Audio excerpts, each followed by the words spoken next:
Hello friends, അപ്പോൾ നമ്മൾ ഭാരതപ്പുഴയിൽ നിന്ന് നേരെ പിന്നെ പോയത് തൊട്ടടുത്തുള്ള നിള ബോട്ട് ക്ലബ്ബിലേക്കായിരുന്നു കേട്ടോ. അവിടെ എത്തിയപ്പോഴേക്കും നല്ല ഇരുട്ടായിട്ടുണ്ടായിരുന്നു.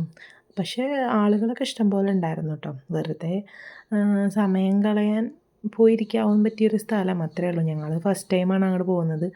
അമ്മ മുന്നേ ഫ്രണ്ട്സിൻ്റെ കൂടെയൊക്കെ പോയിട്ടുണ്ടായിരുന്നു കേട്ടോ. ഞാൻ ആദ്യമായിട്ടാണ് പോകുന്നത്.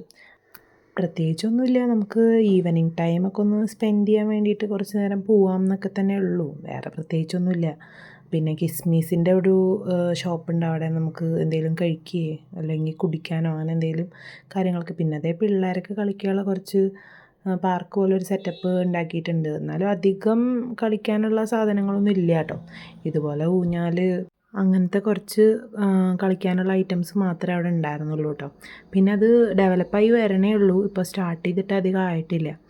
അപ്പോൾ ഈ ഉരുസുന്ന സംഭവം കണ്ടാൽ പിന്നെ ലുട്ടുവിന് ഒറ്റയ്ക്ക് കയറി ഉരുസണം, അതവന് നിർബന്ധമാണ്. അപ്പോൾ ഒറ്റയ്ക്ക് തന്നെ കയറി പോവുകയാണ്. പക്ഷേ ഒറ്റയ്ക്ക് അങ്ങോട്ട് ഉരുസി വിടാൻ പറ്റില്ല. അപ്പോൾ പിന്നെ എത്തേണ്ടോടത്തിയിലെത്തും. അതുകൊണ്ട് അമ്മ പിടിച്ചിട്ടാണ് മെല്ലെ മെല്ലെ താഴത്തേക്ക് ഇറക്കിയത് കേട്ടോ. അത് കഴിഞ്ഞപ്പോൾ പിന്നെ അപ്പുറത്ത് ഒരു കുട്ടി ഇങ്ങനെ ബോട്ടിൽ കളിക്കുന്നത് കണ്ടപ്പോൾ അങ്ങോട്ട് പോകണം പറഞ്ഞിട്ട് അങ്ങോട്ട് പോയി. പക്ഷേ നോക്കിയപ്പോൾ നമ്മുടെ ലുട്ടുവിന് കയറാൻ പറ്റിയ സംഭവമല്ല അത്. കാരണം ആ കുട്ടിക്ക് തന്നെ അത് എന്താ പറയുക, കറക്കി കറക്കി ഇങ്ങോട്ട് അച്ഛൻ്റെ അമ്മടത്തേക്ക് എത്താൻ പറ്റണില്ല. അപ്പോൾ പിന്നെ നമ്മുടെ ലുട്ടുവിനെ ഇറക്കി കഴിഞ്ഞാൽ ഞാൻ ആ വെള്ളത്തിൽ ഇറങ്ങിയിട്ട് അവനെ എടുത്ത് കൊണ്ടുവരേണ്ടി വരും മിക്കവാറും. അപ്പോൾ പിന്നെ കുറച്ച് നേരം അത് കണ്ട് നിൽക്കാമെന്ന് വിചാരിച്ചിട്ട് ഞങ്ങളവിടെ, ആ കുട്ടി മാത്രമേ കളിക്കുന്നുണ്ടായിരുന്നുള്ളൂ കേട്ടോ. അപ്പോൾ അത് കണ്ട് നിന്നു ഞങ്ങൾ കുറച്ച് നേരം അവിടെ. ലുട്ടുവിന് പിന്നെ അവിടെ നിന്ന് പോരണമെന്നില്ല. പിന്നെ അവിടെ നിന്ന് നൈസായിട്ട് എങ്ങനെയൊക്കെയോ ഊരി പോന്നു ഞങ്ങൾ. പിന്നെ ഞാൻ പറഞ്ഞില്ലേ പോരണമെന്നില്ല, അവൻ കണ്ട വഴിയിൽ കൂടെ ഓടിപ്പോയിട്ട് അമ്മ ദേഷ്യപ്പെട്ടിട്ട് പിടിച്ച് കൊണ്ടുവരുന്ന സീനാണ് ഈ കാണുന്നത് കേട്ടോ. അപ്പോൾ പിന്നെ പ്രത്യേകിച്ച് പിന്നെ അവിടെ ഒന്നും കാണാനൊന്നുമില്ല. ദേ കാണുന്ന സ്ഥലം മൊത്തം പ്ലെയിനായിട്ട് കിടക്കുക. അപ്പോൾ ഞാൻ പറഞ്ഞില്ല, ഡെവലപ്പായി വരണേ ഉള്ളൂ. അപ്പോൾ ഇനി അവിടെ കുറേ സംഭവങ്ങളൊക്കെ വരാനുണ്ട്. പിന്നെ ഞങ്ങൾ അവിടെ നിന്ന് ഇറങ്ങി അമ്മമ്മോടേക്ക് പോകാമെന്ന് വിചാരിച്ചിട്ട്. എൻ്റെ അമ്മമ്മയുടെ വീട് അടുത്ത് തന്നെയാണ്.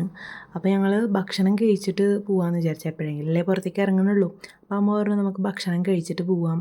അങ്ങനെ ഭക്ഷണം കഴിച്ച് പിന്നെ അമ്മമ്മയുടെ വീട്ടിലേക്ക് എന്തൊക്കെയോ പച്ചക്കറി വാങ്ങാണ്ട് പറഞ്ഞു. അതൊക്കെ വാങ്ങിയതിന് ശേഷം ഞങ്ങളങ്ങനെ അമ്മമ്മയുടെ വീട്ടിലെത്തിയിട്ടോ. അപ്പോൾ അവിടെ ചെന്ന ഉടനെ അവൻ്റെ ഏതോ ഒരു ഫോട്ടോ ഫ്രണ്ടിൽ ഒട്ടിച്ച് വെച്ചിട്ടുണ്ടായിരുന്നു. അപ്പോൾ അത് കാണാനില്ല പറഞ്ഞിട്ടുള്ള അങ്കമട്ടായിരുന്നു അവിടെ ഉണ്ടായിരുന്നത്. അപ്പോൾ അമ്മൂമ്മ, ഇത് ഏതാണ് എൻ്റെ അമ്മൂമ്മ കേട്ടോ, അമ്മൂമ്മ അത് എടുത്ത് കൊടുന്നിട്ട് കൊടുക്കുകയാണ് അവന്. അപ്പോൾ അവൻ പറയണത് അതോട് അവിടെ തന്നെ ഒട്ടിച്ച് വെക്കണത്. അതൊക്കെ കഴിഞ്ഞ് കുറച്ച് കഴിഞ്ഞപ്പോഴേക്കും ഞങ്ങളുടെ മാമൻ ജോലി കഴിഞ്ഞെത്തിട്ടോ. അപ്പോൾ പെട്ടെന്ന് ഞങ്ങളെ കണ്ടപ്പോൾ മാമൻ സർപ്രൈസായി പോയി. ഞങ്ങൾ പറയാണ്ടാണ് വന്നിട്ടുണ്ടായിരുന്നത്, ആരോടും പറഞ്ഞിട്ടൊന്നും ഉണ്ടായിരുന്നില്ല.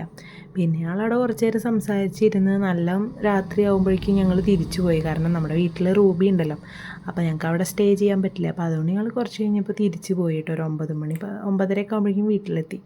അപ്പോൾ ഇന്നത്തെ വ്ളോഗ് ഇത്രയേ ഉള്ളൂ. അപ്പോൾ ഓക്കെ, ബായ്.